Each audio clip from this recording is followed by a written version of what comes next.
So one of the factors that affected the organization that we worked with, Sistering, was what it took to get access to dentists and doctors in the area, which includes obviously financial, but also any kind of insurance, which ties into financial, but at the base just proof of ID and proof of citizenship, which is a real struggle for some of the women there.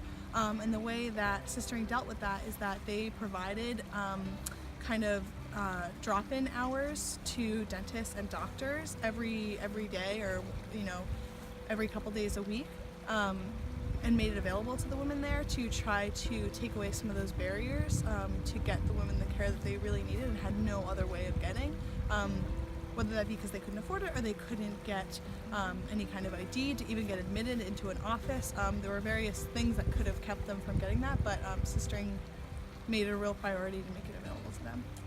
So working with Sistering this week, I've noticed a lot of different factors that go into the way that the organization operates.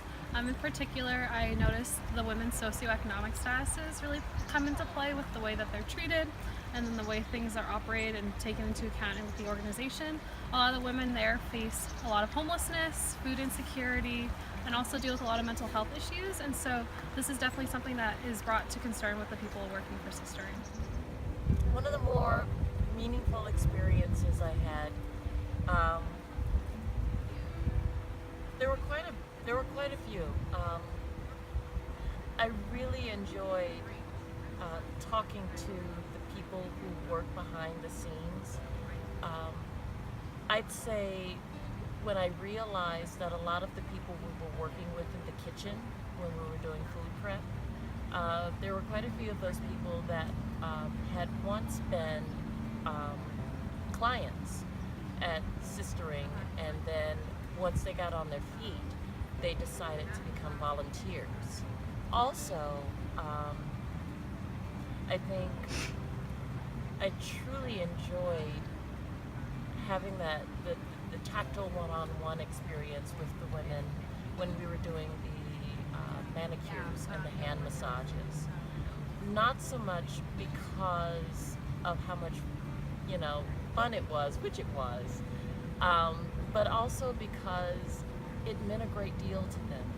There was one woman, when I was doing the massage on her hand, I remember them being very stiff, and she was having a hard time kind of giving her hands over. And that moment when she sort of exhaled and gave her hands over so that she could be taken care of, and the appreciation that she had for that small, simple act. I really liked working in the kitchen and just seeing what goes into the meals that the people eat there, especially because I've never worked in a food kitchen before. So we got to see how the meals were made, who was making them.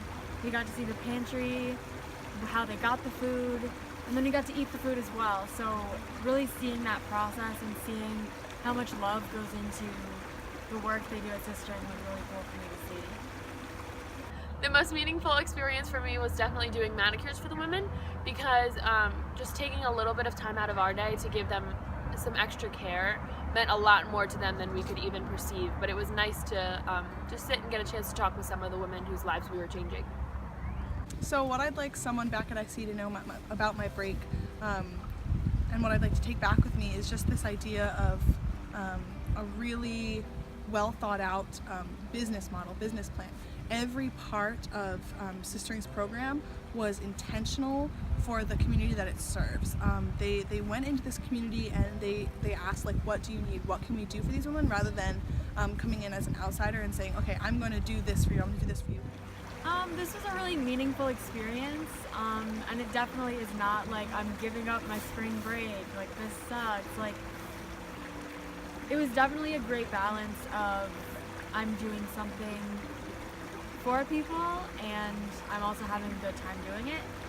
So definitely think about doing alternative spring break in the future.